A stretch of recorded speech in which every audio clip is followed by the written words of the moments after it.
Rusia conquistó Siversk. Russia has conquered Siversk. After years of bloody fighting, Russia has finally taken the strategic city of Siversk. It had been occupied by pro-Russian forces twice in the past, in 2014 and 2022, but Ukraine recaptured it shortly afterward. The city of Siversk had been a symbol of Ukrainian resistance. However, this time, Russia has taken it definitively, as part of its territorial advances along the entire front line. Ukraine appears to be on the verge of military collapse. Good evening, good afternoon, and good morning. From Berlin, Germany, we begin broadcast number 312 of Demolishing Myths Talks, completely live. Thank you very much for joining us, and remember, as always, to help us with a thumbs up against censorship, as well as through subscriptions, and if you can, via memberships or PayPal. Your support is of course also welcome. Joining us from Madrid, Spain, is Mr. Fernando Moragón. Fernando, how are you? Everything all right over there? Fernando Moragón. Fernando, ¿qué tal todo por ahí? Aquí estaba yo teclando las últimas cuestiones. Here I was typing out the last few points. But well, all good. Here in Spain we keep going. I'm still dealing with my pharyngitis and all that, so I apologize to the demolishers, male and female, in case I have to deal with some sniffles and such from time to time. Well, what can you do? Thanks by trade. But it's undoubtedly one more sign that we're live. These things aren't improvised. I mean, it would be far-fetched to say, let's pretend it's live, but I'll act like this, and so on. No. So anyway, that's that. Good morning, good afternoon, good evening. Y nada, pues eso, buenos días, buenas tardes, buenas noches. Y hoy, como siempre, mucho de qué hablar y nos reafirmaremos en nuestra... And today, as always, there's a lot to talk about. And we'll reaffirm our already well-known theses, that this is a world war, that we're seeing more and more traditional armed conflicts, along with others that are completely hybrid, all over the world, and that this stain of war just keeps spreading. Then, well, there will be time to talk about all these things. Now we'll move on to the capture of Siversk, which is undoubtedly an important step. Pokrovsk fell, Volchansk fell, Siversk fell. The next to fall is Minigrad. There's almost nothing left. And since we're making predictions, hey, if I'm wrong, but the next one, Huli Aipole, almost for sure.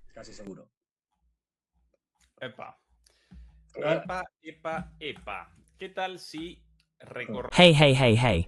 How about we go over the front lines, or, above all, start with Siversk, given its military and largely symbolic importance as well. Fernando, what's the story of this city? Why is this capture relevant, even though it's been talked about much less than that of Pokrovsk, for example? Bien, recordemos esto, echemos la vista atrás. All right, let's remember this and look back. Once upon a time, 1,000 years ago. No, don't worry, I'm not going that far back. No, but seriously now, let's see. This used to be an old salient.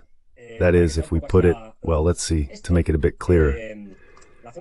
This area of Siversk is, in 2022, the result of the first major conquests of the large cities in the Donbass. Specifically, not in Donetsk, but in Luhansk.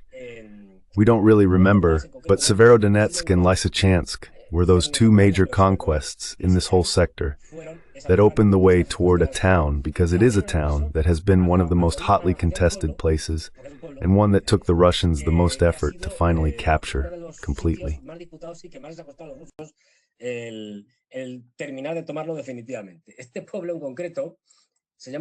This particular village is called Bilohorivka, mispronounced, as you already know I tend to do.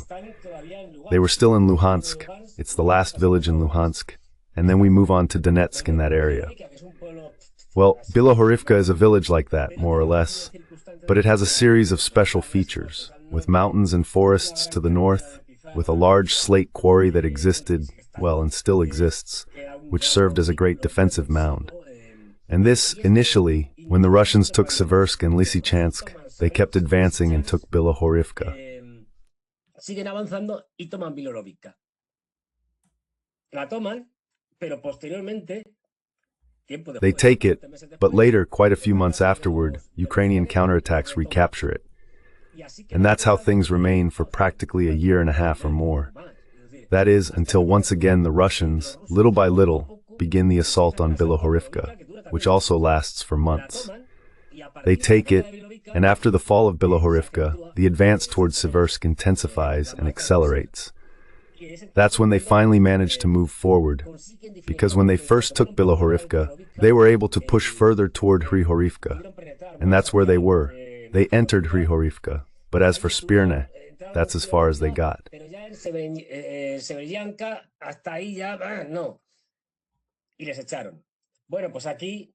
And they were thrown out. Well, so those operations have begun here. After taking the library, well, it depends on the maps, but there is indeed a blank area which is that chalk quarry. And to the north, let's not forget this entire northern area that borders the Siversky Donets, that is the Donets River, or the Don. Anyway, this is a wooded and elevated area, in Ukrainian terms. So to take Siversk, it was essential to seize the high ground, to capture the heights north of Siversk, and of course, to secure two things located next to those heights. What was the first thing the Russians basically did? They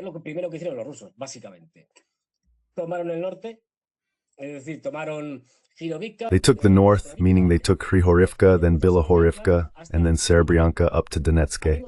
At the same time, they were coming from the south. Do you remember ages ago, when the Russians first took Soledar, and then Bakhmut or Artemovsk? We're going back to 2023, I think it was, if I'm not mistaken. Well, that's what was taken. They advanced northward toward a tiny village, really tiny, called Sako Ivanseti. And basically that's where it stopped. Later on, they would keep advancing, taking different areas around Dolia. The capture of Vyimka would be key, which was also fought over, taken and retaken by both sides. And further north, Berkivka. Damn, what names. Wait a second, I need to get closer, otherwise there's no way. Berkivka, or something like that. It's a long one. It's known because it's one.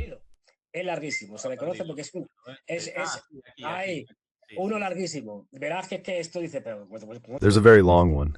Honestly, you look at it and think, how can anyone even pronounce this? Anyway, taking these 2 points already makes things easier. That is, if we've secured this central part in the north and are advancing from the south, from Sako Ivanseti, this already starts to shape the encirclement of Siversk. They keep advancing, and the two major, decisive, deadly strikes come from the south. Well, they enter from the south into the Siversk area.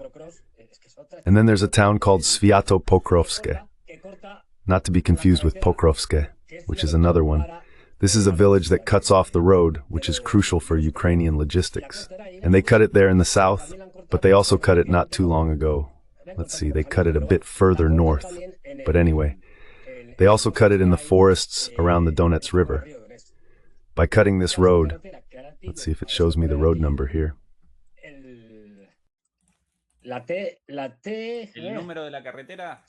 Yes, the number. Well, this is the key. They've entered the western part of Siversk. By cutting off this road, the one coming from the east and the one from the south, which is actually the same road, the Ukrainians have been left without supplies. It's more like races than drones, cross-country, basically a mess. Meanwhile, they already broke through from the south and then from the eastern part of Siversk. They reached the train station, took the station, which was the final sign that the Ukrainians couldn't defend the city and had to retreat as best they could. So right now, it's practically taken. It's in the typical phase that comes after taking a city, the cleanup, looking for any stray groups around, scattered in some basement, that sort of thing.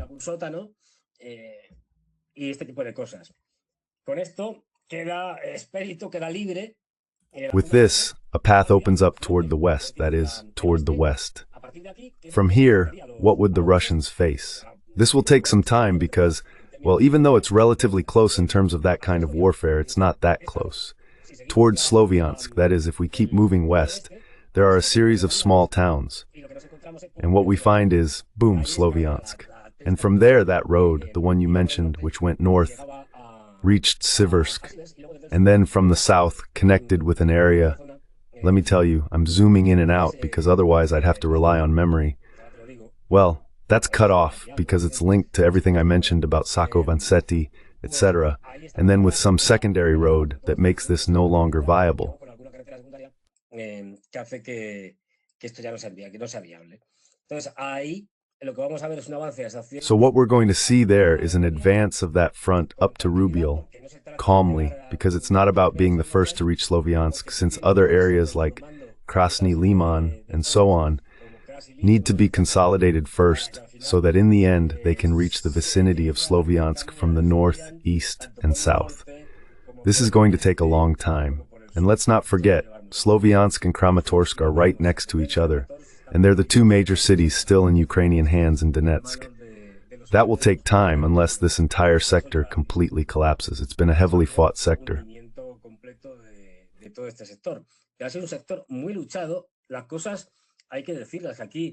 Things have to be said. The Ukrainians held out here for a very long time, longer than expected. And let's say it's an area that has held up relatively well, all things considered. Unlike other areas that have been a disaster. I mean, it's another matter that the Russians have more weapons, more men, more capabilities. Well, then they win. But it hasn't been the disaster we've seen elsewhere, right? Or, as we're seeing, we'll talk about it later, the absurd situation in Minigrad, right? A nearby place, with no chance at all. And yet they keep resisting there, for no reason, just because it's been said they must hold out to the last skull, lest Zelensky, who keeps asking for money everywhere, doesn't get it.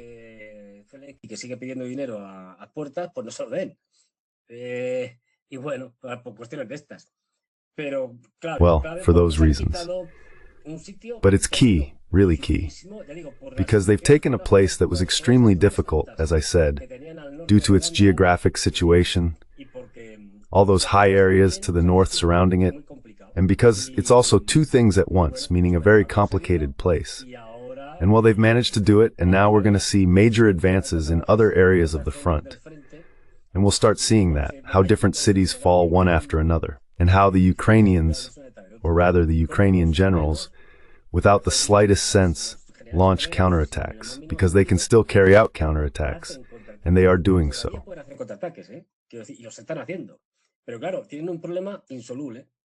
But of course, they have an insoluble problem, which is that you launch a counterattack, achieve some success in that counterattack at a tactical level, and well, that's fine, as we're seeing in Kupiansk, for example. You drive the Russians out of part of the western sector of the city. But of course, all that comes after a lot of work, weeks and weeks. That is, the problem is that in the end, you can't exploit the success because you don't have soldiers, you don't have manpower, you don't have a second echelon, you don't have reserves that would allow you to exploit a success, even a minimal tactical one, anywhere. So you retake an area, a sector, a part, and then the Russians take it back after a while.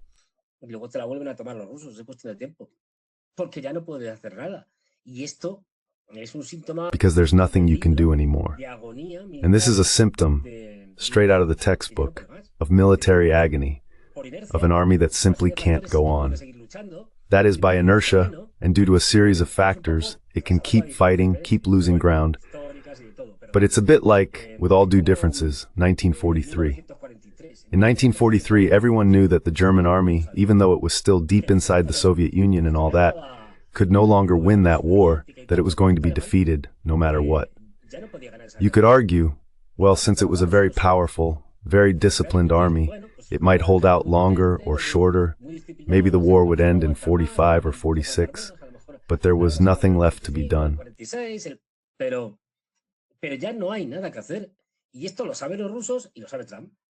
And the Russians know this, and Trump knows it too. Well, the Europeans know it as well.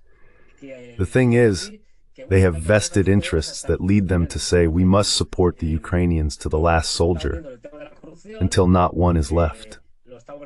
We're seeing it in the issue of corruption, we're seeing it in the issue of Europe's economic collapse. Anyway, we can talk about that later if you want.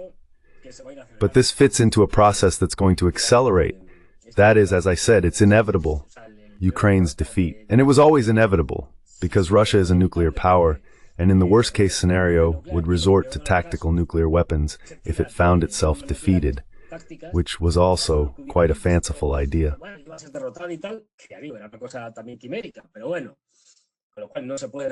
Anyway, you can't defeat a nuclear power. That's something obvious for a country that isn't one. A country that isn't, well, supported by the United States at that time, but still, when everything was already clear and Trump had understood it from the moment he arrived, he said, well, folks, here, and you know what Trump has told us, if he hasn't said it 250,000 times already, he hasn't said it at all. That this is Biden's war, and that if he had been president at that time, this war would never have started, because it's a war doomed to failure, to defeat. The blame for this lies with the Europeans and with Zelensky and company, who refuse to negotiate and reject the good proposals from the Russians.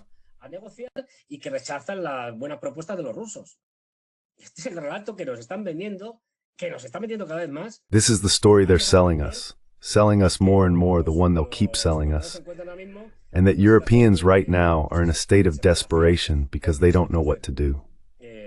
Well, we brought it on ourselves, for two reasons. For picking a fight with a power like Russia, and for being vassals of a power like the United States. But anyway, I mean, we've said it, Ezequiel, you, me, Juan Antonio, a few others. I don't know how many times we've said that the Americans' strategy, well, the strategy hasn't been the right one. That U.S. foreign policy has always been the same, and follows the British playbook too. They use vassals, they use countries, they call them to war, and when it's no longer convenient, because the war is lost, because interests change, whatever the reason, they drop them, they abandon them.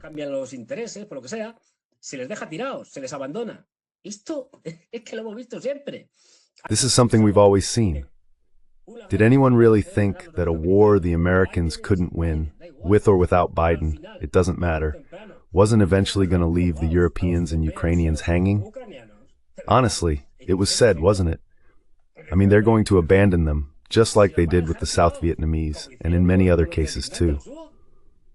What I mean is that every time they lose, or, as I said, their interests change, others end up paying the price, not them. And it's going to be the Europeans, and of course the Ukrainians, who, as we've been saying, are a failed state.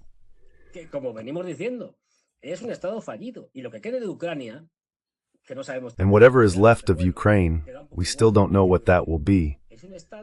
But anyway, it doesn't really matter much. I mean, it's a buffer state that ultimately will be more or less controlled by the Russians, even if it has sovereignty. But still, it's a failed state, a state going nowhere, that has become impoverished and has no future. We've talked about it in terms of demographics, in terms of industry, in terms of mining. Every time the Russians advance, they're taking over more important mining areas. Let's not forget that.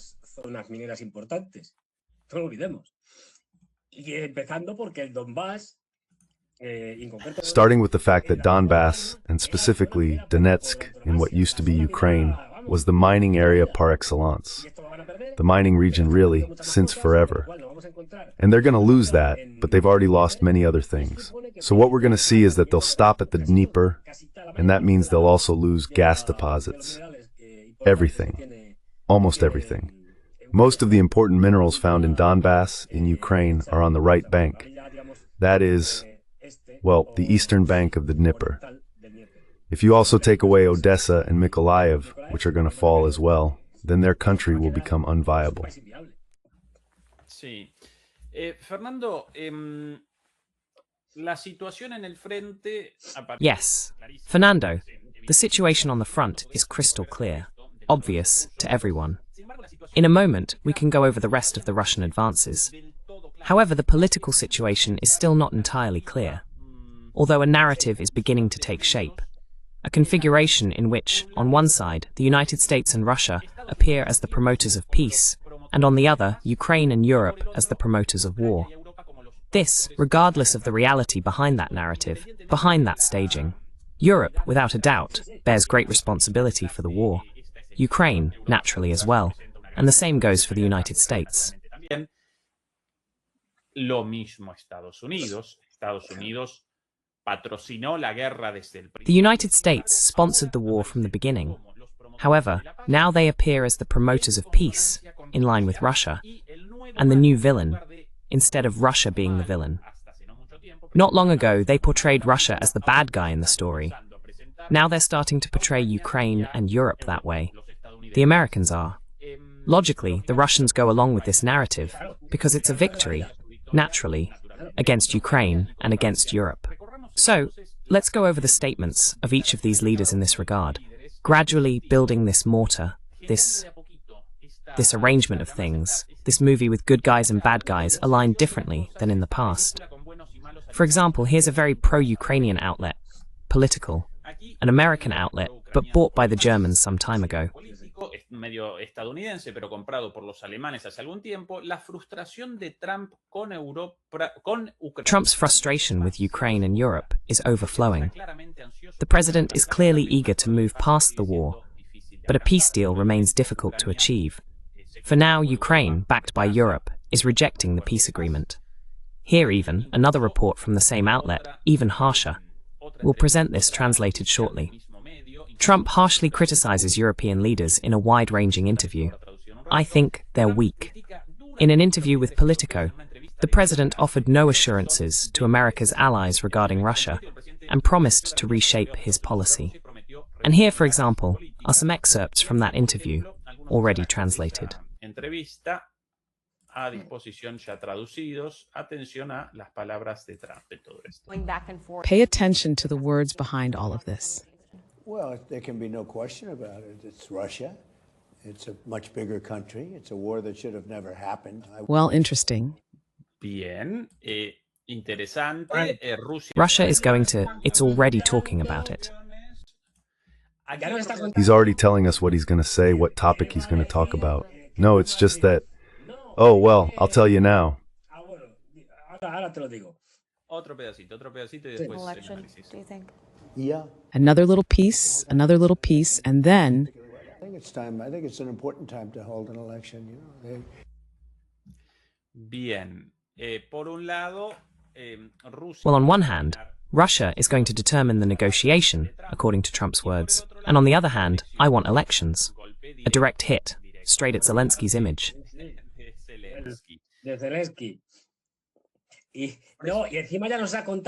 And on top of that, he's already telling us that thanks to him, World War III hasn't started, that at least he's prevented it. I'll leave it there.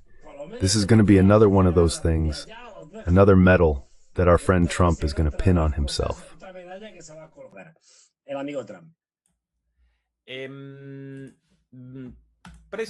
Let's now introduce Lavrov on the other side of the world.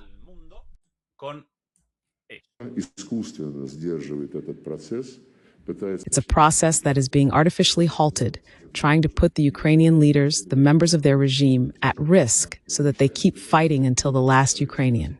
The truth is, there's no shortage of money. Well, and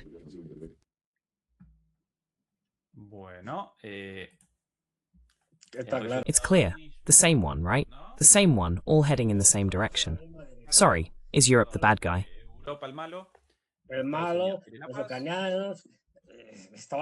The bad guy, the ones being pointed at. It's like, come on, as if they hadn't planned it, which I'm sure they did, but anyway. But yeah, the speeches, yeah. I mean, it's textbook. I mean, this has been clear from the start. Remember I said from the beginning that this whole thing is a sham. From the very first day Trump calls Putin, they already know what they want. The two of them are in agreement. And from there they have to keep up the act, because Trump is under a lot of pressure. So first, the Russians set Trump up as a fake mediator, because it's the United States that has been the main instigator of the war and promoter.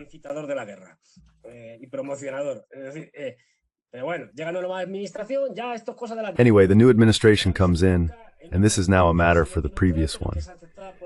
Trump takes a falsely neutral stance, but one that the Russians are absolutely delighted with. From there, he has to keep swinging back and forth. Now Putin is good, now he's disappointing, now Zelensky, he's in bad shape, and so on. Well, but wait, we'll meet and all that. The Europeans making constant pilgrimages there every month to see Trump. Whether I'll team up with Putin in Alaska, whether I'll send the Tomahawks, whether I won't. We said from the start, he's not going to send them, and he hasn't. Of course not. How could he? Just more wasted time.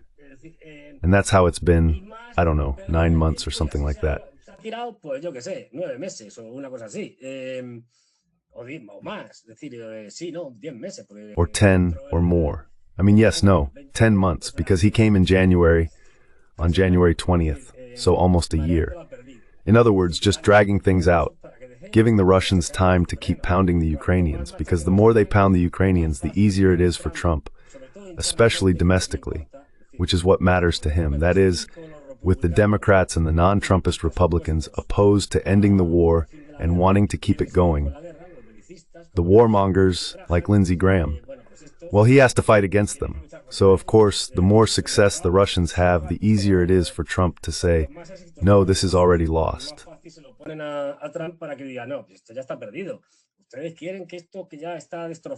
You want this thing, which is already destroyed and all that, and the Russians just keep advancing, conquering cities, with weapons the Ukrainians will never be able to have in their lives, while the Europeans can no longer produce the ammunition needed to support the Ukrainians or anything like that. And then we get the story about the $350 billion. Biden, who supposedly gave Zelensky $350 billion, who supposedly stole it from us, and therefore this man gets nothing, not even water.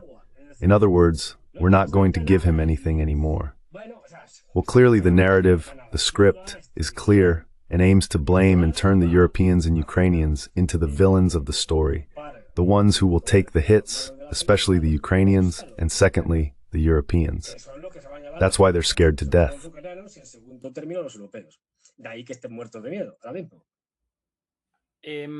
Por aquí, querido Fernando, la contraparte. Over here, dear Fernando, the counterpart, the Europeans responding, for example, Macron. And we all support peace and peace negotiations to have a sustainable, a robust peace. Attention. I believe we all support the agreement, and we all support peace and the negotiations for a sustainable and lasting peace. And I think we have many things in our hands. Funding, the availability of equipment, the fact that Ukraine continues to resist in this war, and the fact that the Russian economy is beginning to suffer, especially after our latest sanctions and those of the United States. Now, I think the biggest problem is the convergence between our common positions, the Europeans, the Ukrainians, and the Americans. Europeans and Ukrainians and the US.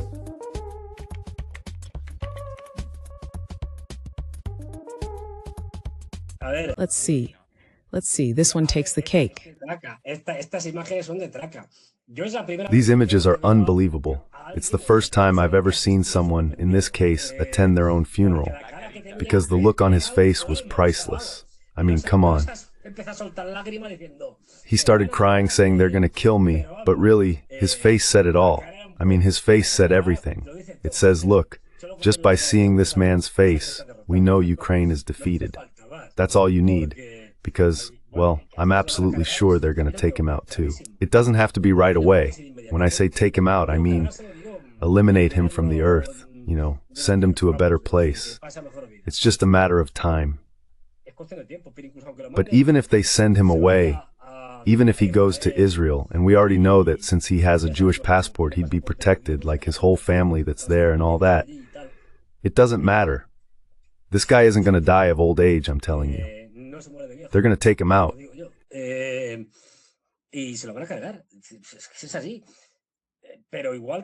That's how it is.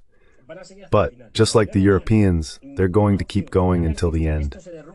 And when they no longer see any options, when they see this collapsing and Zelensky knocks on their door saying, help me, Zelensky and company, metaphorically speaking, but still, help me, then they'll switch sides at the last moment, hoping to get lucky and grab onto the winning horse. And they'll abandon him too, don't doubt it. In other words, this is politics as usual. The thing is, the Europeans have many interests in keeping a Ukraine fighting against the Russians, which is logically inflicting damage on Russia.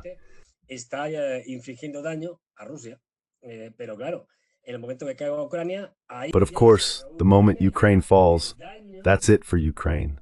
And that was the damage, the real damage, the self-imposed sanctions that have led nowhere. Honestly, now you Europeans have to inflict that on yourselves. And that's a whole different matter. We're talking about something serious here. Sending Ukrainians to be killed by the Russians, well, no problem. But now what? Are we going to send young Europeans, the ones you mentioned the other day, the Germans who were protesting against the reintroduction of military service? Are these the ones who are going to fight the Russians? You guys are seriously, completely out of it.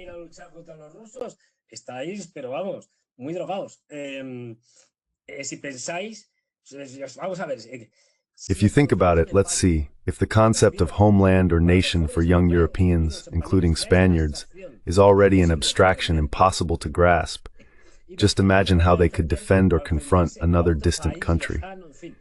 Anyway, that is, except for the Baltics and a few other nutcases.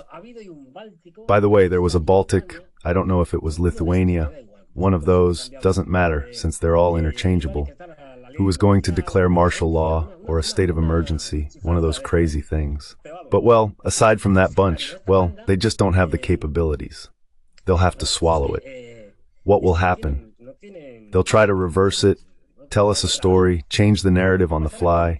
It'll be hard for them. But well, considering that in Europe we believe everything.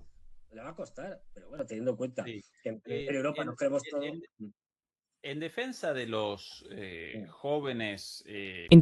of the young people reluctant to take part in a war with Russia, Fernando, I wouldn't take part in a war against Russia to defend these disgraceful people either.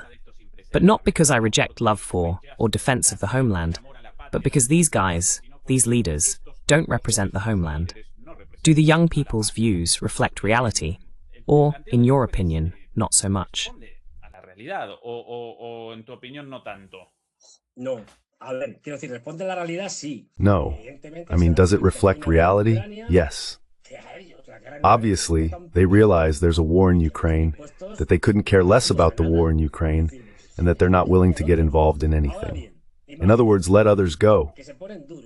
Now then, let's imagine they get tough, old-school style, the German government, and say, all right, we're introducing mandatory military service no matter what, right now, because the Russians are just waiting for 2030 to invade us. And from there, we start NATO maneuvers up and down with the rest of the Europeans, and so on.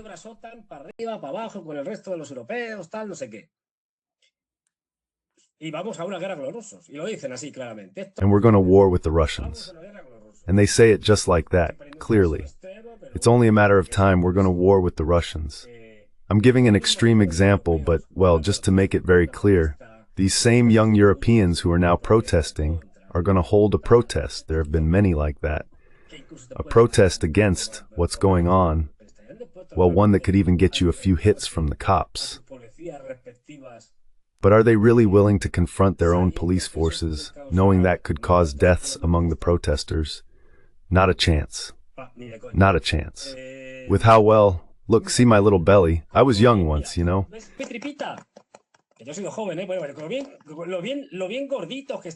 Well, with how nice and chubby we are. I mean, how well taken care of we are. How well we live, even though our standard of living is being lowered, even though we're being made poorer, we can still go out for a few beers. You see people out there. Do you really think that with such a comfortable life, these people are willing to make sacrifices? One of the many things that have been lost in Europe is the sense of sacrifice. Sacrifice yourself in a world of selfish or hyper-selfish postmodern relativists. Come on. I mean, people don't even sacrifice themselves for... We don't sacrifice ourselves for anything. You go out on the street and people don't even say sorry when they brush against you with their arm or something.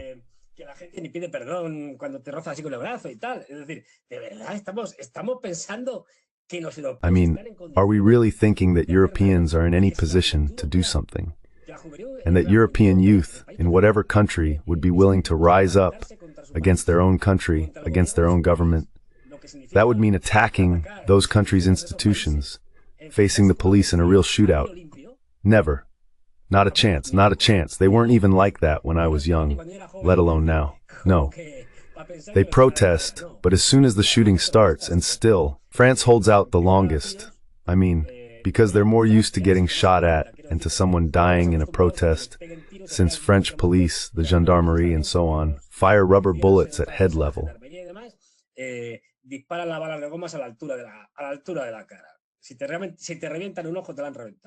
If they blow out your eye, it's blown out. They cut less. But anyway, in an extreme situation with a Macron sending the security forces into the streets, do you think that once there were 20 or 30 dead, they'd go back out into the streets? Not a chance. Total retreat. Total collapse. I mean, we'd go to another continent, to Mars, before directly confronting corrupt states that want to sacrifice them in a war for their own benefit. Europe is finished, let's face it. Europa está acabada. A ver si nos enteramos. Acabada, haga lo que haga. Yo de acuerdo con tu análisis. Finished, no matter what she does. I agree with your analysis. Now, the shortcoming or weakness of Generation Z, the weakness of young people compared to the past in this sense, to me has less to do with cowardice than with their lack of organization and their hyper-individualism. Or in other words, with their lack of organization as a consequence of hyper-individualism. Falta de organización como consecuencia del hiperindividualismo. No participarían en una guerra de ningún tipo, sí, pero They wouldn't take part in any kind of war, yes, but the fact that they don't want to take part in this one follows the logic that those bastards want to send them off as cannon fodder for interests opposed to those of the homeland, the nation, European societies, and even their own, because all these young people lack prospects. So, what kind of demand or requirement could the current German state impose? With what? On the basis of what right? It's true that, in a different, hypothetical case, they might also not want to take part in a war truly in defense of the homeland, precisely because of individualism. But, well, in this case, to a large extent, reason is on their side. But en este caso los acompaña en gran medida la razón, pero más allá de eso, sí. I agree that they have reason on their side. I think most people are clear about it. That Ukraine's system doesn't concern them, that it has nothing to do with them, that they're not willing to go to Ukraine. That's not where the problem lies. The problem is that, okay, let's imagine a repressive Europe, an increasingly totalitarian Europe, an increasingly totalitarian European Union that decides to mobilize people by any means necessary. By any means. The question is, would young people storm the Bundestag, to put it plainly, to stop it? Because if you storm the Bundestag, there will be deaths. Porque si asaltas el Bundestag, vas a tener muertos. Eso te lo por seguro. No. That I can assure you. No. I'm telling you no. I mean, would Spaniards be willing to storm the Spanish parliament just to say something? Or the Moncloa Palace? No, because that would mean deaths. How many deaths are you willing to put on the table? Are you willing to take part in a movement that could cost you your life? No. I'm telling you no. I don't mean you personally, I mean today's young people, no. Because that's the disaster capitalism has created, and the individualism produced by that capitalism, which makes the possibility of organizing practically non-existent.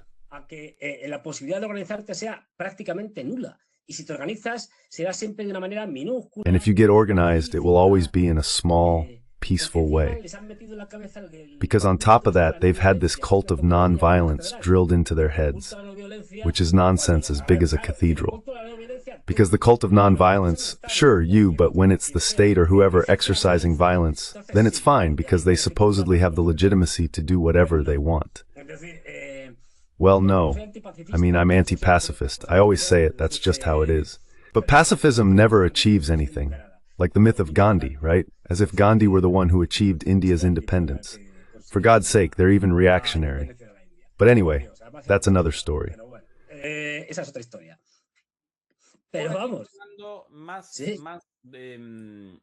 But anyway, more statements along the same lines. This one about an emerging alliance between the United States and Russia. And, on the other hand, an alliance between Europe and Ukraine as a rival to the former. Rival de los primeros. Aquí, Mert. Here, Mert. This one is German. Por aquí. Over here, a very clear question from a journalist. Por aquí. Over here. Ahora, un poquito Now, a little lower. Mr. Chancellor, do you really feel challenged when Donald Trump says that Europeans are doing a poor job, especially on migration, and that an alliance between the United States and Germany could be forged without Europe? You have often responded to the US security strategy by saying that if nothing can be achieved with Europe, at least Germany should be a partner. And Merckx replies, "We are interested in having partners around the world. And in the future, the United States should be among them." And that is precisely my position, which I have also conveyed to President Trump in several conversations. By the way, this security strategy that the Americans published last week is not a big surprise after Vice President Vance's speech at the Munich Security Conference, which everyone has probably heard and remembers. Therefore, we are prepared for the transatlantic relationship to change. But I still want to see him as a partner, and I hope the United States sees us the same way, from its perspective toward Europe and also toward Germany. Have you heard that, Fernando?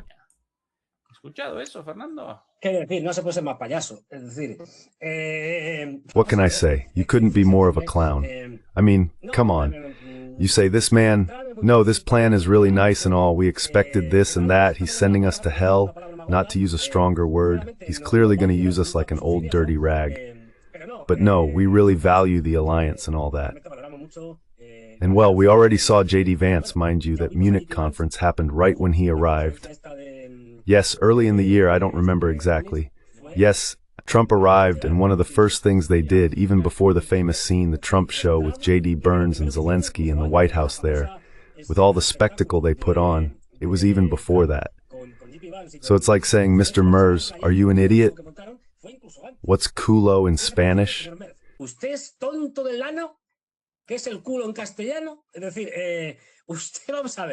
I mean, you're saying you knew. You're telling me you already knew, that you knew this was going to end like this. What have you been doing, making pilgrimages to Washington 3 times a month? If you already knew, what are you telling me? Why don't you act differently? No, we already knew this was going to end like this, and so on. But you can't be that stupid. Seriously. I mean, come on. If you already knew, then why have you been trying to do the opposite? If you knew it would end this way. Because you've been doing everything possible and impossible to get the Ukrainians out of here no matter what. And doing the 28 European points, the 19, the whatever, the countermeasure, the thing. These people are simply incapable of articulating a coherent argument.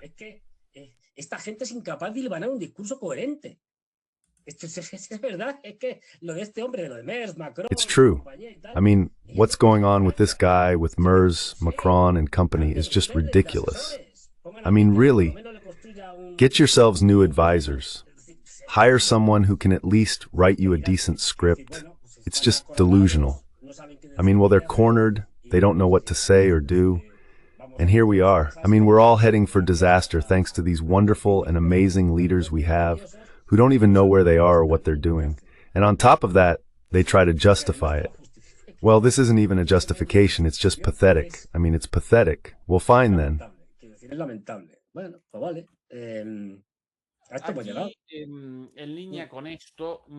In line with this, a military analyst named Debato on CNN, once again in the context of this reconfiguration of alliances. By the way, Fernando, later we can deliberate on Trump's strategy. Because if indeed, in the end, after so many twists and turns, he finally materializes this alliance with Russia, alliance in quotes, it would mean a confrontation between the United States, Europe, and Ukraine. Ukraine as the puppet controlled by the United States, and Europe also as a puppet of a higher order, little puppet, big puppet, and the puppeteer above, the United States.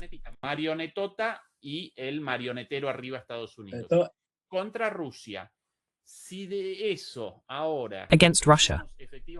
If we now actually witness a shift, with the United States colluding with Russia, and Europe and Ukraine cast as the villains, then Trump would be fulfilling his campaign promises, after many twists and turns, at least in this regard. In this context, more and more analysts, even outlets like, if I remember correctly, CNN, are rapidly changing their stance. Of course, they're starting to present this openly now, with a very hostile tone toward Europe. Pay attention to this man.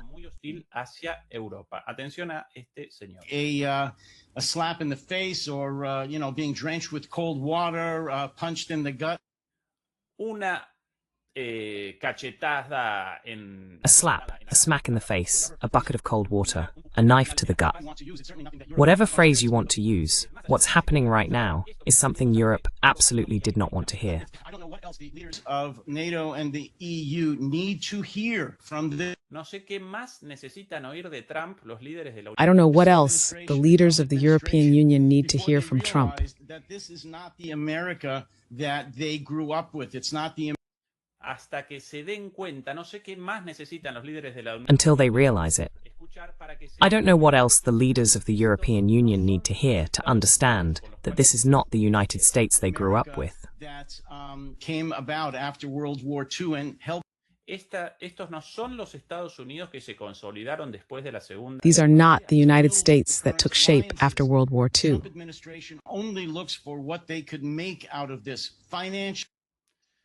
Los Estados Unidos de Trump no se interesa por las... Trump's United States isn't interested in the historical alliances that emerged after World War II, but rather in what it can gain from the current transaction, in monetary, economic, and military terms. They couldn't care less about supporting democracies. Obviously, this man on CNN is critical of Trump. That's why, within this supposed alliance between the United States and Europe after World War II, it seems that support for democracy has determined the course of US and European politics ever since. Well, that's their narrative. Since classical Athens. Hiroshima y Nagasaki. More or less, yes. More or less, yes. Hiroshima and Nagasaki, going through Vietnam, Iraq, and Afghanistan, the good guys of the world, according to this gentleman, the United States and Europe, wanted to promote democracy, and Trump no longer wants that. This gentleman's opinion is irrelevant. What matters is his analysis that Trump no longer wants that alliance with Europe. All the values of this alliance in the past are freedom of speech, international law, and human rights. Derecho internacional, derechos humanos. NATO and the EU, of course, need not publicly denounce Donald Trump or his administration, but to do so behind the scenes. The government of the United States no longer represents all that, and the European Union should not denounce it, obviously. I'm here to tell you, they need to write him off, meaning they need to write off America as an... But behind the scenes, backstage, they should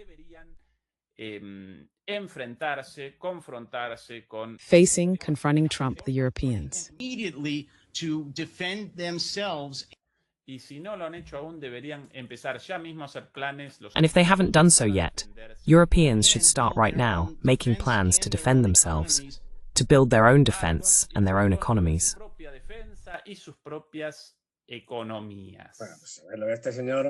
Well, this man, it's one of two things. Either he's being paid, or he's smoking something really strong, because it's all delusional. From a historical point of view, it's like he's saying, let's see, very quickly, human rights, democracy, freedom of speech, freedom of whatever, social rights. They're supposedly the result of the good intentions of European and American leaders after World War II. That's a lie, and a big one. They're the result of the fact that after World War II, there was a small country called the Soviet Union that came out extremely strengthened and presented an alternative model whose future at that time no one knew.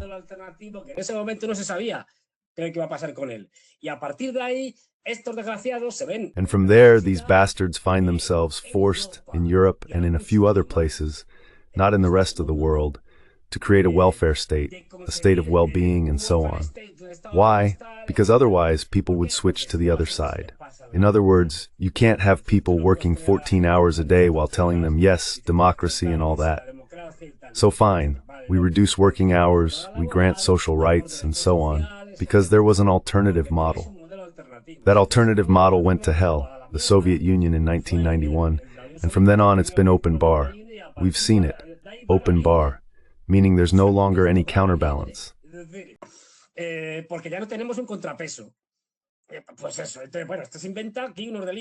Well, yeah, they're making this up. It's all delusional. They've never been interested in human rights or democracy or anything. This is a lie, a big one. And besides, there's plenty of evidence, all kinds of elements that support this idea. And then about Trump and all that, they don't know what to do. Well, they don't have to do anything.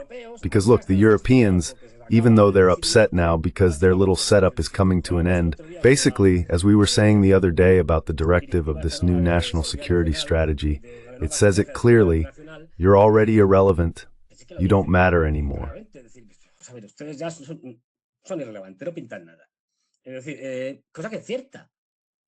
Which is true.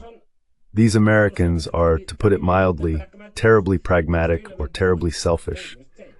I would have to forge my alliances with people who actually matter. Trump already said this during his first term, so it's nothing new, and you are irrelevant.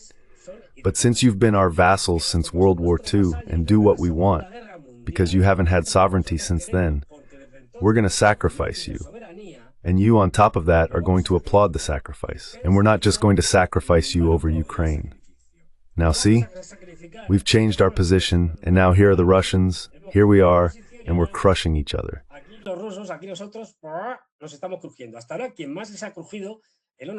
So far, who has crushed them more than the Americans? With Trump and with Biden. Let's not forget that it was Biden who flooded Europe with American liquefied natural gas, who started the massive buying and selling of military equipment to the Europeans as well. The one who bled the European economy dry, who sank the German economy, aside from its leaders and all that. It was the United States that sank it. And not Trump's United States, Biden's. In other words, they were deceived. So in that sense, it makes no difference. And what are the Americans going to do? Finish them off. They're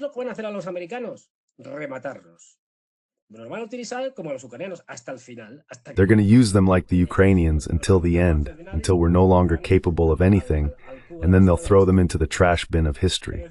That is, now, Russians, let's see if I can be seen here, so you can see me, Russians making the sandwich here, and Americans. The third one who's going to come in, and you'll see how it's going to happen, is that now the Americans are going to say, look, we tried to impose tariffs on the Chinese, and with the rare earths and all that, we had to regulate. But you guys can. And Macron has already come out saying it in China, right there in front of Xi Jinping, saying, Xi Jinping, hey, this can't be. It turns out you produce a lot and are very competitive, and we're not. So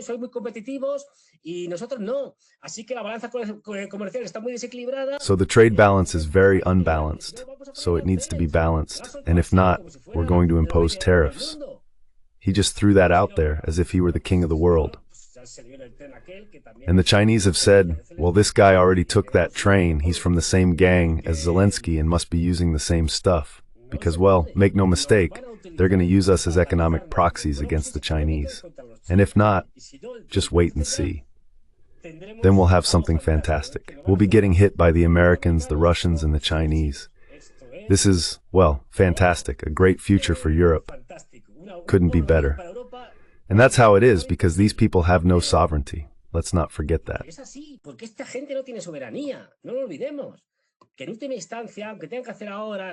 That ultimately, even though they have to put on a show now because they were caught off guard, and as we mentioned before, the United States has once again done what it always does, betray its allies. And now they've been left hanging, and there they are, not knowing what to do and all that. But you'll see how, in the end, they won't have any money left to support the Ukrainians. In other words, what they're going to try to do is focus on Europe and exploit us as much as possible, that's for sure. But I'd like to, I don't know if you have it there, if you do, let me know. It's that someone I really miss, our dear friend Borrell, posted a tweet or something like that, saying the following. Right, with this ready here as the next one. Here, Fernando. Well, I'll shut up. I'm not saying anything. Here. I wanted it to be a surprise, but in the end, I'm the one who's surprised. Trump already made clear in Munich his disdain for Europe, now elevated by Trump to the level of a national security strategy. It's a declaration of political war on the European Union. He wants a white Europe, divided into nations, subjected to his demands, and voting for whoever he wants.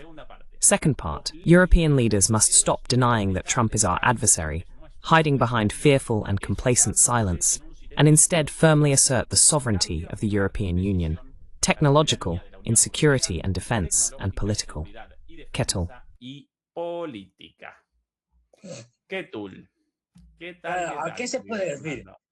What can I say? This guy is unbelievable. He's very brave when he's watching the bullfight from behind the barrier. In other words, when you're outside the political arena, already semi-retired, sitting comfortably in one of those cushy setups we have in Spain called Saidab, where life is pretty good, then you allow yourself to say things like, all right, now's the time. But when I was the Minister of Foreign Affairs of the European Union, oh no, not then, huh? Back then we said different things. Well, sure, Trump came later, but anyway, let's take a look at what this guy is saying. Analicemos lo que dice el tipejo este. Este es el que dice que quiere. This is the one who says that Trump wants a white Europe, divided into nations, subordinate to his demands and electoral preferences. That's what he wants, huh? A white Europe. But it's said by this man no less, the one from the garden, this European garden. And then the savages, the blacks, those monkeys, those damn monkeys. Of course that's what this guy says, huh? I mean, he doesn't want it all No, I've made that very clear. Besides, he repeated this several times, huh? Because he said it in several conferences and such, in case anyone hadn't heard. You say, the critique in this prologue says, it's like Mengele calling Hitler a racist, or Hitler calling Mengele one. Yeah, something like that. Something along those lines, right? Like between racists. Among racists, no, but you are a racist and all that, but no. Of course, the European Union, huh? The European Union, which destroyed democracy in Romania, just to give an example, right? And now it's talking to us here about European values and so on. Then, well, you know, this couldn't have been foreseen, huh? This is like earthquakes and such, unpredictable and all that. No, as if Trump hadn't been saying during his campaign and his previous term that he was fed up with NATO, that he was going to dismantle NATO, that he's a nationalist, that he's against the globalists and so on and so forth. This couldn't have been known, Mr. Borrell. You, when you were there, couldn't have known it. Unpredictable, sure.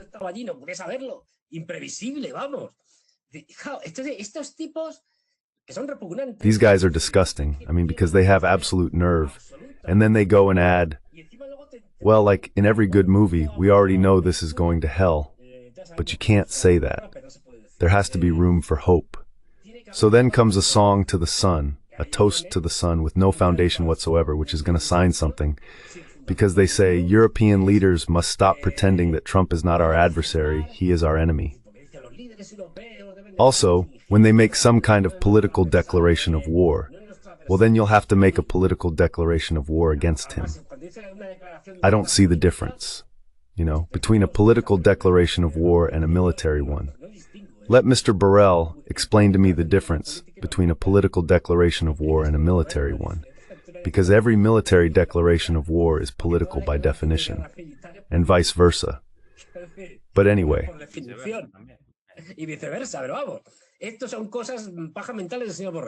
These are low-minded things from Mr. Borrell. I mean, well, Josep Borrell says we're at war with the Americans.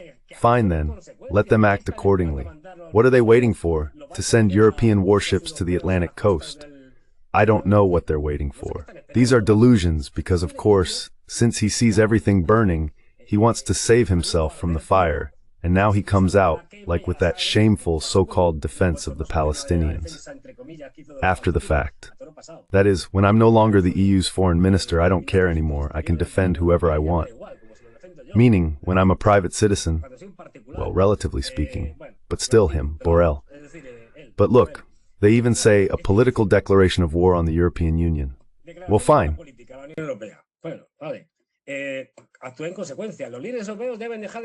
Act accordingly. European leaders must stop pretending that Trump is not our adversary. Adversary basically means enemy. So are you telling me that Trump has declared war on us and that he is our enemy? Well, that's clear. The more you look at it, the clearer it gets. They should act accordingly, or hold Mr. Borrell, Merz, Macron, and the others accountable. And as I said, then he says, well, since he didn't do it when he was in power, he hides behind a fearful and complacent silence. No, he never hid behind a fearful and complacent silence. Not at all. He never did.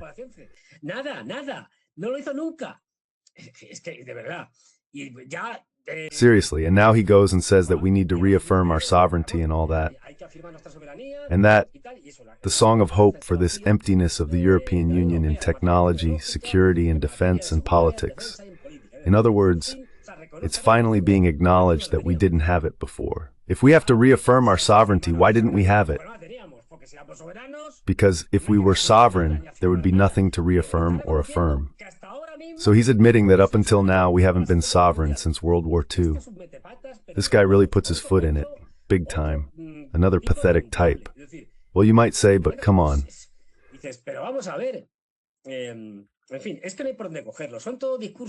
In short, there's just no way to make sense of it.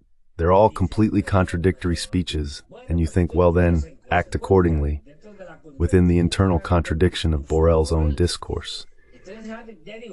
So, as I said, a final song to hope without any foundation. No, but now let's see. Tell me how we're going to face this loss of sovereignty that the Americans have taken from us, have stolen from us, and how you're going to achieve that technological, security, defense, and political sovereignty. Tell me, with what weapons? With European ones, but we're buying from the Americans hand over fist.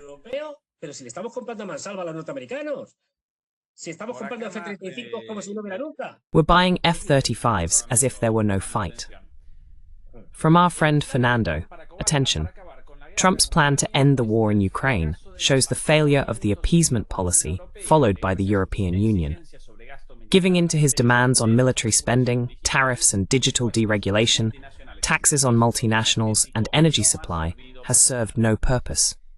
With the 28-point plan to end the war in Ukraine, Trump's United States can no longer be considered an ally of Europe, which isn't even consulted on matters affecting its security. Europe must acknowledge and respond to this shift in US policy.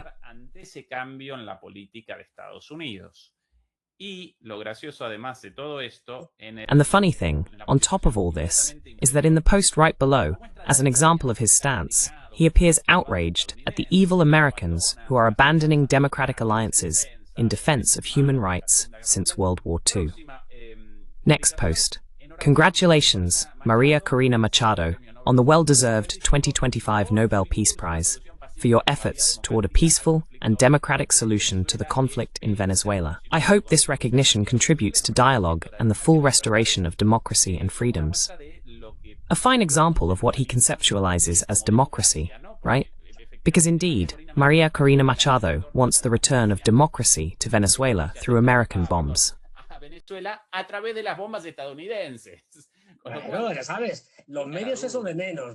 Well, you know, the media always downplay the means. What matters are the ends. I mean, what is it? Through bombs? Come on, what wickedness. It's such a worn-out, overused speech that you end up saying, listen, don't tell me that same spiel again about democracy and human rights, which, by the way, are always the human rights and democracy that suit me. I mean, what about the head chopper, huh? You've been welcoming him since he came to power in Damascus with a whitewashing job that not even the best detergents in the world could match. So he's bringing democracy to Syria too, right?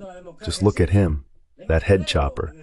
Well, as I said, it's so obvious already that, well, because these people have no shame, that's another thing. I mean, they're shameless in every sense.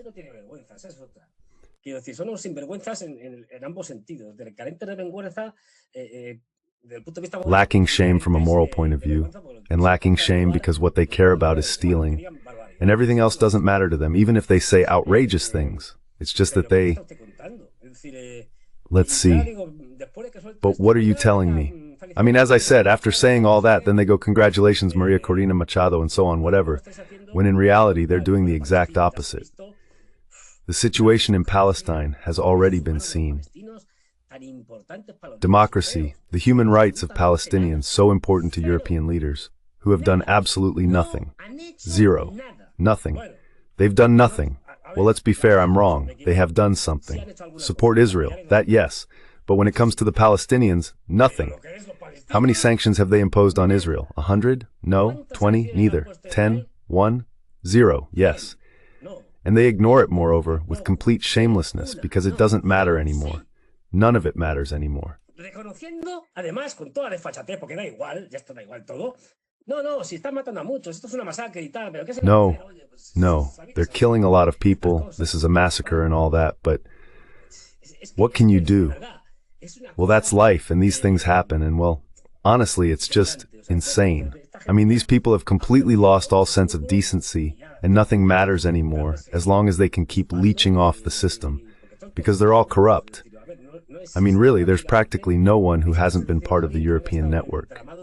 And this man, before becoming the European foreign minister, if I'm not mistaken, spent half a term as president of the European Parliament. Here we have Borrell, the African. If he has to dress up, well, as a sultan or whatever it takes. And then they sat him on a golden throne or something like that. If he has to dress up as a firefighter, he'll dress up as a firefighter. Whatever it takes. They're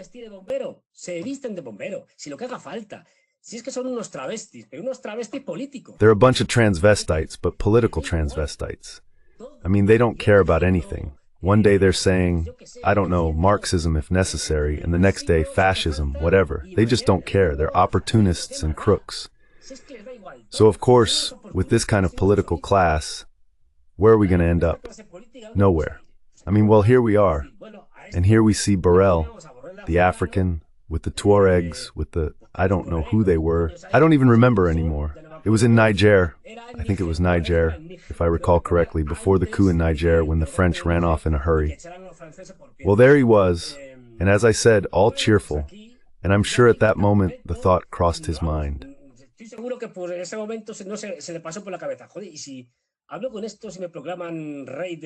Damn. And what if I talk to these people and they proclaim me king of the Tuareg or whatever, or of Mali, or... and I settle here?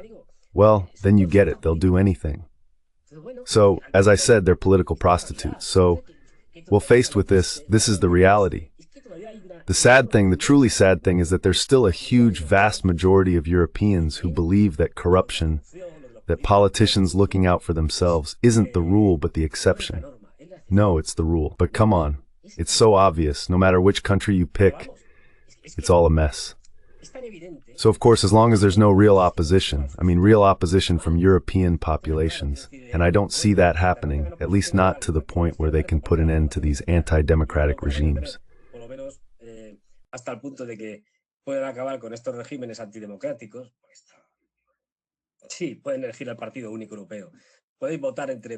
Yes, they can choose the single European party. You can vote for the PP or the PSOE, which, or between the Christian Democrats, the German CDU, and the Social Democrats, who then go on to join the same government.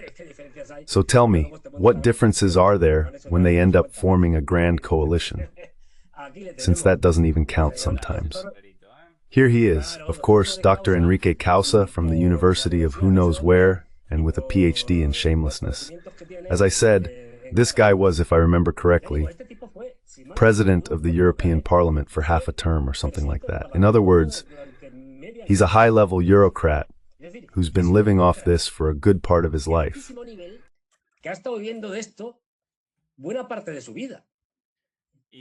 Of course, you have to turn it on, from the European Union, right? A bit full of himself. Full of himself, I mean. And I thought, well, let me make a confession about this person. Someone obviously told me that when he was appointed Minister of Foreign Affairs in Pedro Sanchez's first government and had to go to the United Nations, to the General Assembly, they told me this person was actually there. I mean, it's not something I heard secondhand. This strategist, this leader, this... what do you call it? This statesman. Because he is a statesman like Macron. So this statesman, this was told within his inner circle, the statesman had to be reminded by his own advisors just after being appointed Minister of Foreign Affairs. Recién nombrado ministro de Asuntos Exteriores, ¿eh? Asuntos Exteriores, no asuntos interiores. Foreign affairs, not internal affairs. He was the Minister of Foreign Affairs and should focus on that, and he couldn't spend all his time centered on the problem of Catalan independence. There are others who deal with that, but you, by definition, are in foreign affairs, meaning abroad, unless you consider Catalonia something already financed, something foreign. But anyway, that's something they have to remind you of. And moreover, as he said, for this new term we've begun, with Pedro Sanchez at the helm, Spain's foreign policy is zero. Latin America, well, we have investments there and they speak the same language, so it's easier for business people to understand each other, because English doesn't work well.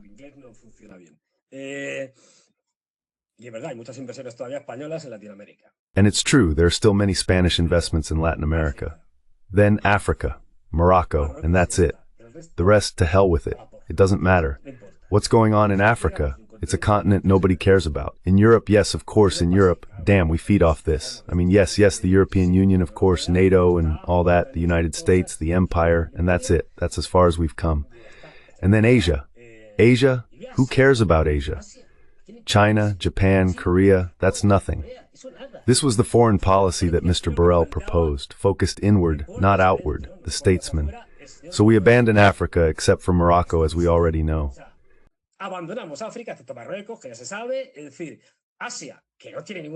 That is to say, Asia, which has no prominence whatsoever, as everyone knows, in today's world. Well, nothing. We don't even create new embassies. How wicked. And Latin America, well, that's all about business and corruption over there across the pond.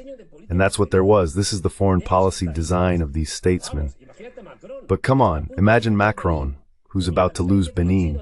And while he's telling the Chinese that we're going to impose sanctions, there's a coup in Benin that fails. One that was, let's say, aligned with those who succeeded in Niger, Mali, and Burkina Faso, which if it had succeeded would have given those three countries access to the sea. And the great power that is France, Macron's power, the emperor, well, they had to pull his chestnuts out of the fire from Nigeria.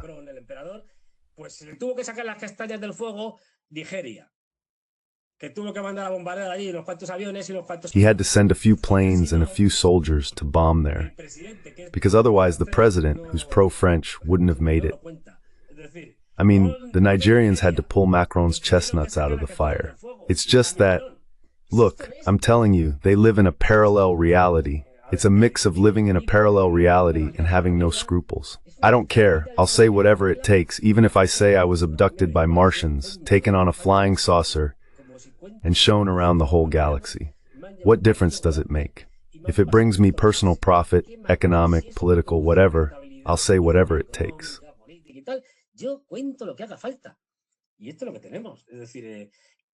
And this is what we've got. I mean, with this kind of material, does anyone really think that, even if they had good intentions, which they don't, these people are capable of steering Europe in the right direction? And on top of that, they don't even have good intentions. They couldn't care less about Europe, because most of them are globalists. In other words, nothing, zero. When I say that Europe is finished, I mean it. Believe me, I'm European, I'm in Spain, I'm the one who's going to take the hits. So it's not like I have any interest in going around saying, ha ha, hee hee, I'm going to get hit from all sides. But that's how it is. Anything else is just denying reality. That's where we are, and that's how it is.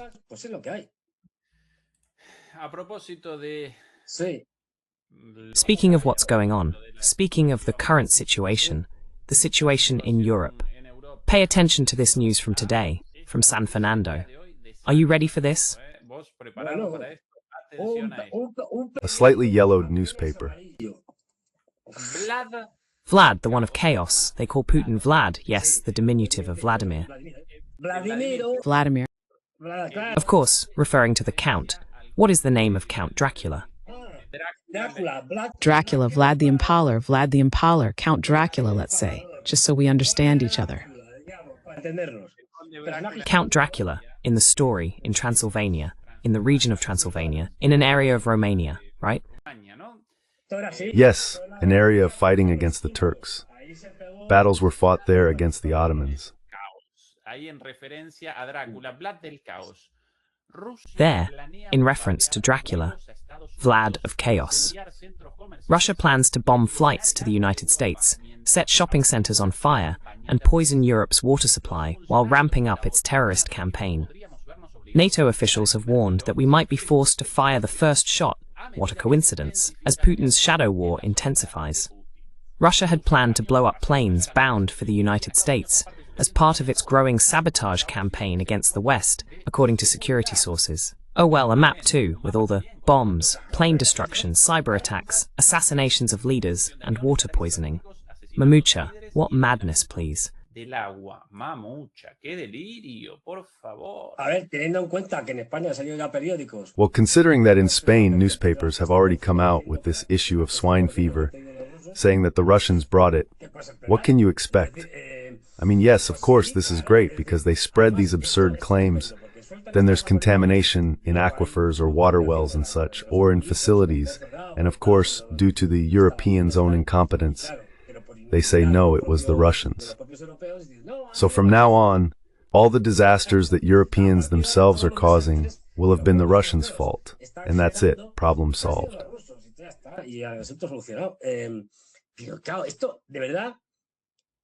But of course, this really, I mean, I get it. Look, the Sun readers, honestly, they're not exactly the brightest. Why kid ourselves? Anyone who knows the Sun, even a little, knows it's the leader of British tabloid journalism, and that it likes, well, it's not that it likes sensationalism, it's its job. It lies more than it reports. I mean, it's one lie after another. It's all the same. So, well, of course, hey, if they have to publish this and that boosts circulation and sells more copies, then they publish it. Is it true? People won't remember anyway.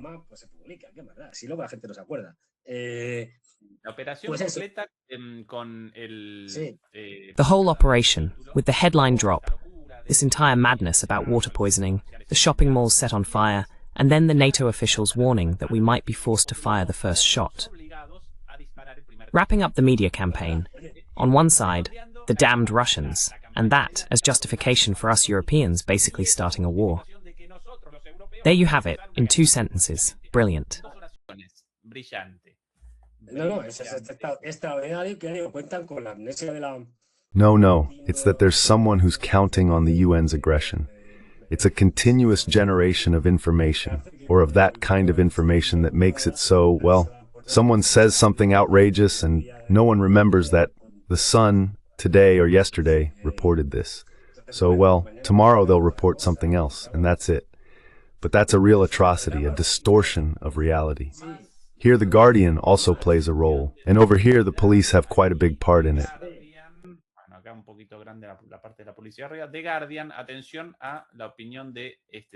The Guardian, pay attention to this man's opinion.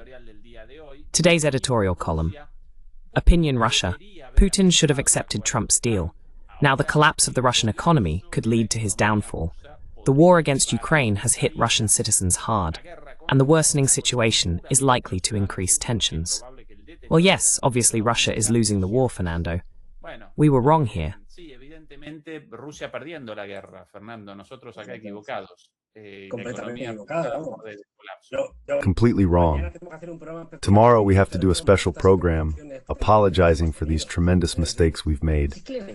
I mean, it doesn't matter whether it's a paid guy or a nutcase. He's a paid guy. I think most of them are paid.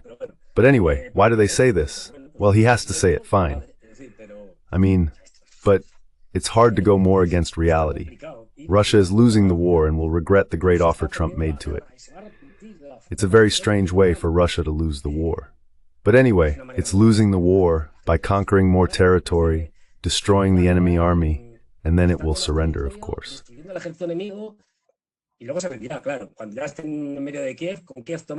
When they're already in the middle of Kiev, with Kiev taken, they'll say, oh, we've lost the war, we're going to surrender. It's pure delusion, you think. Well, of course the problem is that one person says it, then another repeats it, and it becomes a bombardment of that kind of news. And this starts to sink in. It leaves a residue, and in the end, public opinion is very important in Europe, because this is all we have except for channels like yours, a few others, and some very specific outlets, etc., that at least try to tell things more or less as they are or as they seem to be. I mean, these people are literally spending all day making things up, hiding important news they don't talk about, inventing stories that never existed and never will.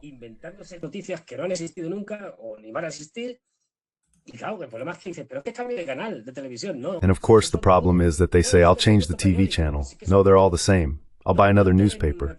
Well, they're all the same. I'll go online or whatever. The flood of these people and their paid followers is just overwhelming. There are so many things. They already told us with the USAID stuff that they had half the world on their payroll, journalists and media outlets.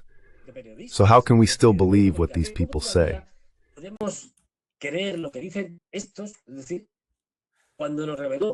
That is, when they revealed to us, the Americans themselves, USAID, that they were paying all these media outlets we've been talking about, including Recuerdo Politico, for example. What does that mean? You already have a media outlet that the Americans themselves admit is on their payroll, and that lies. I mean, I don't know if they're the ones saying it. Others they call Putin, right? Well, they keep publishing and so on. I don't remember how many were on that list, but from the ones I saw, some of those were there too. De Guardia de Independiente, one of those. Telegraph, I don't remember, they were there too. What difference does it make? That's why I say, Can we summarize the most important points? well, there's some very important news I want to share, because I know people are worried, and this matters. This isn't something trivial, this is important. Do you remember the other day that scene with those shady Ukrainian recruiters who go around kidnapping people? And there was a guy who had a female dog, or maybe it was a male, I think it was a male. Anyway, he defended himself, a pit bull and all that. There's news about it. They freed the dog, vaccinated him, and he's fine. That is, he didn't get infected from the wounds of the guy he bit. The guy he bit must have had really filthy blood, so of course they were worried about the poor thing, the dog, the pit bull. But they vaccinated him, and we can all relax. He's fine, he's healthy, and he's not going to get infected from the filth he had to bite.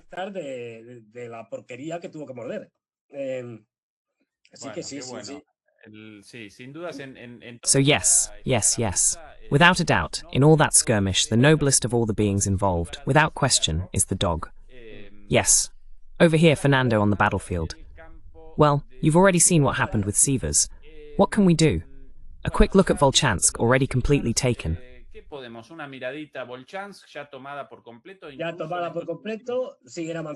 Now completely taken, it continues moving calmly southward. The other day we were talking, you were explaining the whole issue with that dam that has cut off two roads, two key, essential areas, because the road used to run over the dam.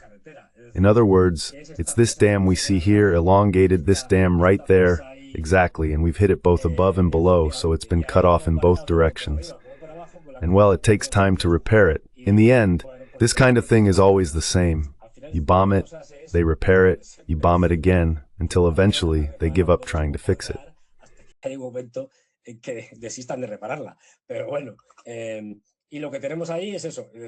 Anyway, what we have there is this. It's been bombed, and this is going to cause serious trouble.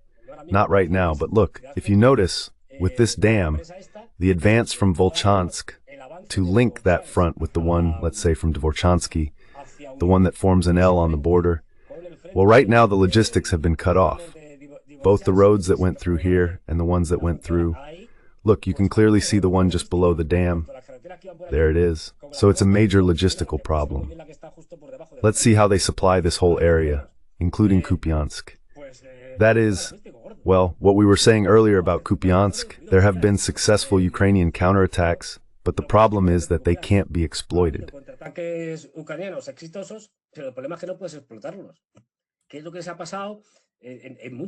That's what has happened in many places. Since you don't have enough people, since they're hammering you with drone warfare, with glide bomb warfare, in the end you just can't. I mean, it doesn't matter if you retake part of the territory, like what happened in the whole Kupiansk area, because in the end, it's just a matter of time they'll come back. There you have it. They're launching that at you, and against that you have no chance. They're dropping thermobaric bombs. So, yeah, it doesn't matter what you do. We've reached a point where it doesn't matter what Ukraine does. It can slow down the Russian advance in certain sectors, but not much more. That's it, not much more.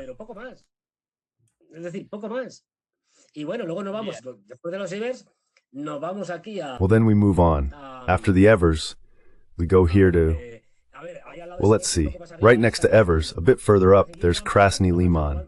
In Krasny Liman, they're advancing, closing the encirclement. They're not going to storm Krasny Liman just yet, but they keep advancing, tightening the circle. And it's the same story there. That is, this will take longer. Krasny Liman is a bigger city. If you remember, Liman was taken by the Russians at one point, then retaken by the Ukrainians, and now the Russians are going to take it back again. But as I said, that situation will take a bit more time. Still, as you can see, it's always the same thing, more or less the same pattern.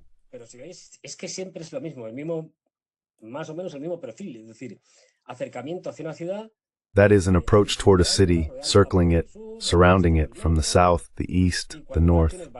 And once you've got it fairly closed in or encircled, you've cut off key point, the logistical lines, and boom, the next step, the assault. Meaning, since you don't have the capacity to resist, in the end it's one of two things. Either you sacrifice those men pointlessly, or you have to withdraw. And you withdraw in a hurry, which means you can't establish a line to stabilize the front and stop the Russians. What are we seeing? Well, we mentioned it briefly. We're seeing Zaporizhia and so on.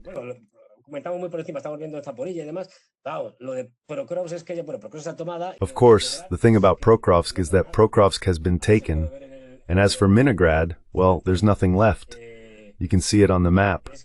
Look, what's left, meaning the southern part of Minigrad has been taken, the center has been taken, and about half of the northern part of Minigrad has been taken too. So, well, what's left is what's left. That is what we're seeing there. Calmly, they're also getting hit with Fab 3000s, meaning 3,000 kilo and 1,500 kilo bombs, without much trouble. Well, they'll hold out as long as they can, which won't be long. I mean, all of this is already surrounded, and the Ukrainians are no longer capable of breaking this encirclement. Here's an example. A group of soldiers spotted by a drone, and shortly after, a bomb directed at several Ukrainian soldiers in retreat. Well, in retreat, fleeing from one place to another. On top of that, there are many of them. Well, many in terms of how this war is being organized. The other day I was reading, for example, about Siversk, the capture of Siversk. I mean, because we tend to imagine, myself included, the great battles of World War II. Or in Pokrovsk. It's possible that in Pokrovsk the assault troops involved maybe at most 400 or 500 men, no more. This doesn't mean there isn't extremely important joint work, from artillery to aviation, dropping bombs and so on. But when it comes to street fighting, so we understand each other, taking houses and such, it's very few. I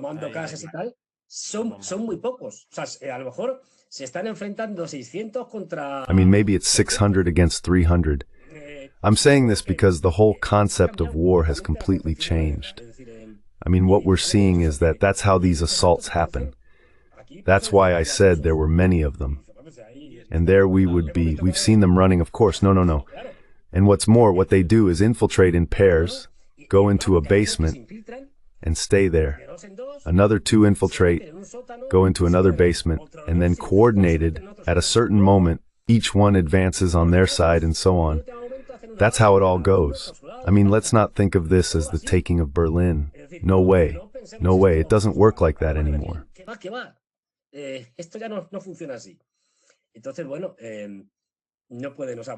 So, well, they can't, I mean, well, this is already done, as I said. In fact, they've already taken part of Frisny, which is this village next to Pokrovsk. This part is a long village, there it is. And they've already entered, and they'll keep taking it little by little. This whole area will be filled in, meaning it will remain in Russian hands. And likewise, they're also advancing calmly from Ivanivka, Drobyshev, Krihorivka toward Velika Novosilka or Velike, and then they'll move on, let's say, to the next big step, which is Orikhiv.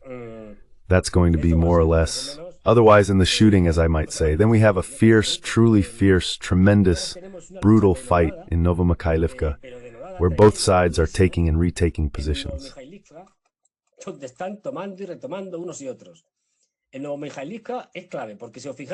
In Novomikhailivka, it's key, because if you look, he says, at the moment when there, just below, I'll tell you now, below. Below, if you look at Udazne Molodetske, mispronounced. Well, and there, what's happening? The Russians are already prepared so that when they finish with the whole Pokrovsk issue, through Udazne, they'll go along the T0406 road toward Meshova or Meshove, depending on how it's pronounced. The other line of attack is from Novopavlivka. Oh no, sorry, I got confused. From Novopavlivka, not Novomikhailivka, which is also up there, but it's less important. The Russians had almost taken Novopavlivka.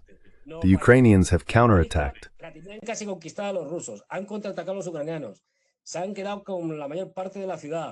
They've taken most of the city, and it's so important. The Ukrainians are really fighting hard here, giving it everything, because if they completely take Novopavlivka, the road situation changes.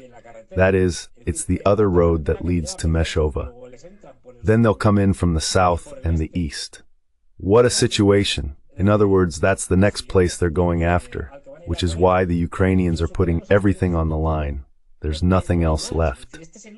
This is the last major fortified area. The Ukrainians have to stop the advance from the south, which is now just open ground.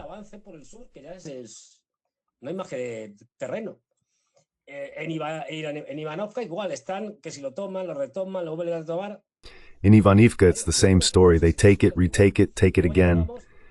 But since they can't capitalize on their successes, it doesn't really matter to us.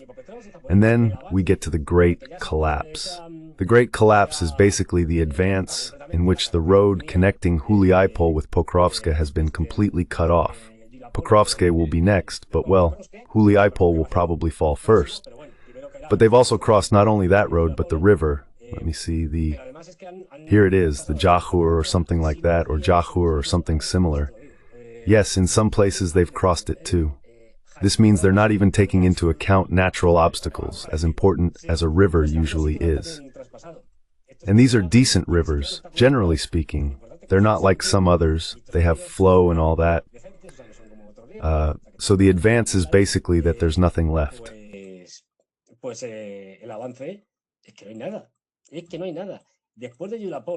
There's nothing left. After Huliaipol, and they're getting closer. Look, they're already surrounding Huliaipol again, and they're moving in. Well, they've already entered Huliaipol. They've come into Huliaipol from the east, roughly speaking, and from the south. They already control part of Huliaipol. So we're not talking about when they arrive. No, they've already arrived.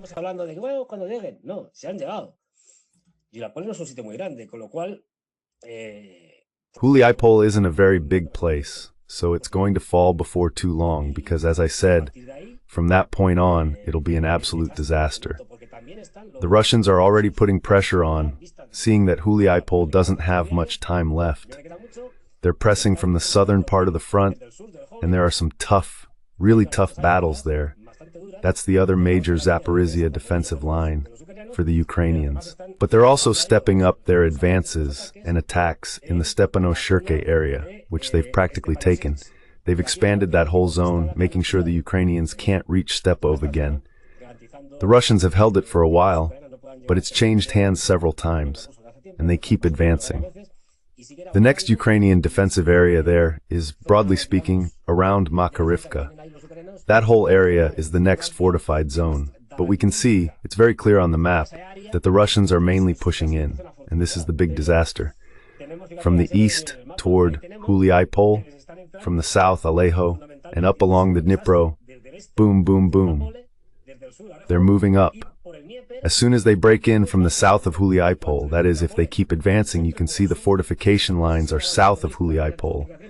And they keep moving up along the Dnipro, or rather, if they come in from the rear, then the whole thing collapses. And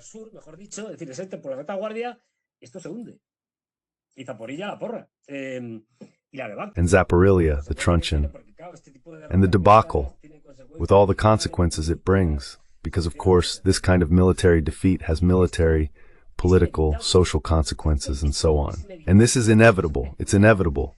We can speculate about whether the Russians will keep advancing, who knows how far and all that. Fine. But this is going to fall one way or another, because there are no major fortifications left in the direction the Russians are attacking, nor do they have enough troops. Right now, they're frantically moving units, but they have nowhere to pull them from. So, well, they reinforce by sending a territorial defense brigade, a battalion from here, another from there.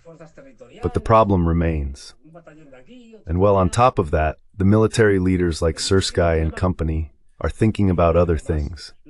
Of course, if you've got generals who are caught up in other business and not focused on the political side, who couldn't care less about the war itself and just want to keep stealing, well, this is as far as we've come. Fernando querido, sobre el final, bueno, primero... Fernando, my friend, about the ending. Well, first remember, demolishers, to support us with a like. For those who haven't yet given us a thumbs up, how are we doing with likes right now? 1,000 on the way, 2,000 demolishers. Oh, not showing now. I've got a change in the interface, and for some reason the number of likes isn't visible at the moment, where it used to be. But anyway, please help us out with those thumbs up. In 5 minutes, Eduardo Villor's show begins, about Trump's new strategy for the American continent. Very, very interesting. And here are some videos for the farewell. This one, Fernando. How many videos have you seen of drones taking out soldiers, crushing soldiers? Well, sometimes soldiers can fight back against drones by shooting them down. They can manage to destroy a drone in the air. Rarely. But here, a Yakut, Russian soldier, managed to do it. Watch how fast this all happens. There, that little dot. Ping! Ahí, ese puntito. Ping! What a shock, and what aim. What aim, huh? Let's see, it must be said that the Yakuts, who are like tribes from Siberia, have historically been hunters. And they are hunters, but they can keep hunting. They're small minorities and have permission to hunt, because they don't do it for sport, but to eat meat, whatever it may be, so they're hunters.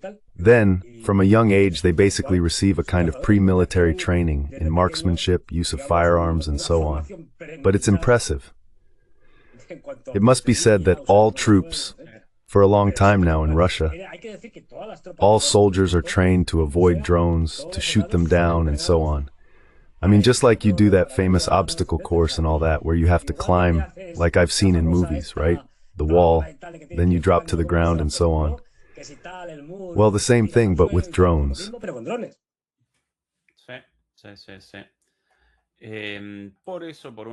Yes, yes, yes. That's why, on one hand, and here speaking of drones and drone escapes, pay attention to this Ukrainian soldier, whose fate we honestly can't determine. But watch what happens here in this situation. A drone chasing a truck with soldiers in the back, in the bed of a pickup. How many videos like this have we seen? But watch what happens here. Watch. Boom. Well, one of them has clearly passed on, but look at the one on the right. He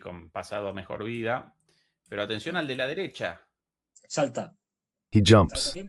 He jumps just in time and it looks like he's going to get hurt. But no, because he jumps.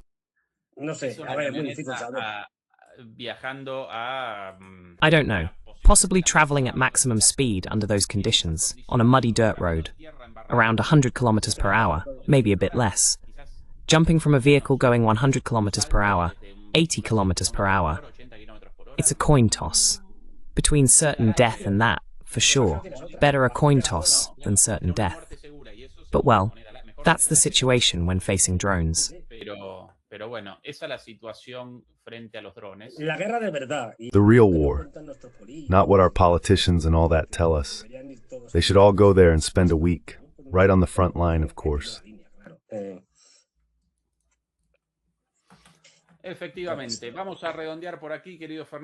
Exactly. Let's wrap it up here, dear Fernando. As always, greetings to all the Demolidors for joining us. Help us out with a like, in a bit, or almost now, Eduardo Villor. And we'll be back here tomorrow. The show with Juan Antonio instead of Friday as usual will be on Saturday this week. So Saturday, the chat with Juan Antonio and Fernando with his own show on DMP Geopolitics Friday night. Right? At 11 p.m. Back here again on Sunday. Demolidores and Demolidoras, a big hug. Dear Fernando, bye-bye. Hasta luego. See you later. Thank you.